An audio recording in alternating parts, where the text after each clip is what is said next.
దాంతోపాటు తెలంగాణ రాష్ట్ర ఏర్పాటు జరిగిన తర్వాత మరి గౌరవనీయులు కేసీఆర్ గారి నాయకత్వంలో ఏ రకమైన మరి పరిపాలన జరిగింది, ఏ రకంగా ఏ ఆలోచనతో ఎంత ప్యాషనేట్గా ఎంత ఉద్విగ్నతతో పనిచేసినామో అది కూడా చాలా వివరంగా చెప్పారు. దానిలో కూడా సహకరించిన రాష్ట్ర ప్రభుత్వ అధికారులకు కూడా వారు ధన్యవాదాలు చెప్పారు.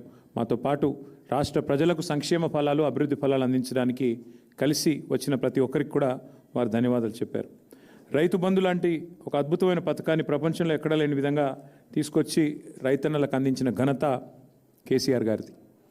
యునైటెడ్ నేషన్స్ కూడా ప్రశంసించిన రైతు బంధు లాంటి పథకం, దాన్ని ఎందుకు పెట్టాల్సి వచ్చింది, ఏ కారణం చేత రైతు బంధు పథకం తీసుకొచ్చాం, అవన్నీ కూడా వివరంగా చెప్పారు. అదే రైతు బంధుని వాళ్ళ కాంగ్రెస్ ఎట్లా నిర్వీర్యం చేస్తున్నది, ఏ రకంగా ఈరోజు ఒక్కొక్క ఎకరానికి ఒక్కొక్క దఫాగా పైసలు ఇస్తూ దానికి కూడా మరి ఎంత ప్రచారం చేసుకుంటున్నారు, ఎంత చండాలంగా ఈరోజు ప్రభుత్వం నడుస్తున్నది, ఇది కూడా వారు వివరంగా చెప్పారు. ఏ రకంగా మళ్ళీ తిరిగి రాష్ట్రంలో వ్యవసాయ రంగంలో సంక్షోభం ఉందో దాని మీద కూడా సమావేశం విస్తారంగా చర్చించింది.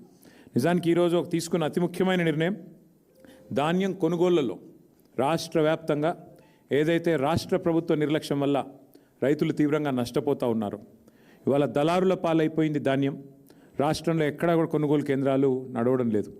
సమావేశం ఏం తీర్మానం చేసింది అంటే బీఆర్ఎస్ ప్రభుత్వం ఉన్నప్పుడు ఏ రకంగానైతే ఎలాంటి ఆంక్షలు లేకుండా కొనుగోలు చేశామో, అది వరి అయితేనేమి, మొక్కజొన్న అయితేనేమి, సోయా అయితేనేమి, అదేవిధంగా జొన్నలు అయితేనేమి, ఇంకా ఏ పంట అయినా కూడా సంపూర్ణంగా ఎలాంటి ఆంక్షలు లేకుండా సీలింగ్ లేకుండా ఏ రకంగానైతే కొనుగోలు చేశామో అదే రకంగా కొనుగోలు వెంటనే ప్రారంభించాలి, లేదా గ్రామాన బీఆర్ఎస్ పార్టీ ఉద్యమిస్తుంది రైతుల పక్షానని చెప్పి ఈ సమావేశం తీసుకున్న అతి ముఖ్యమైన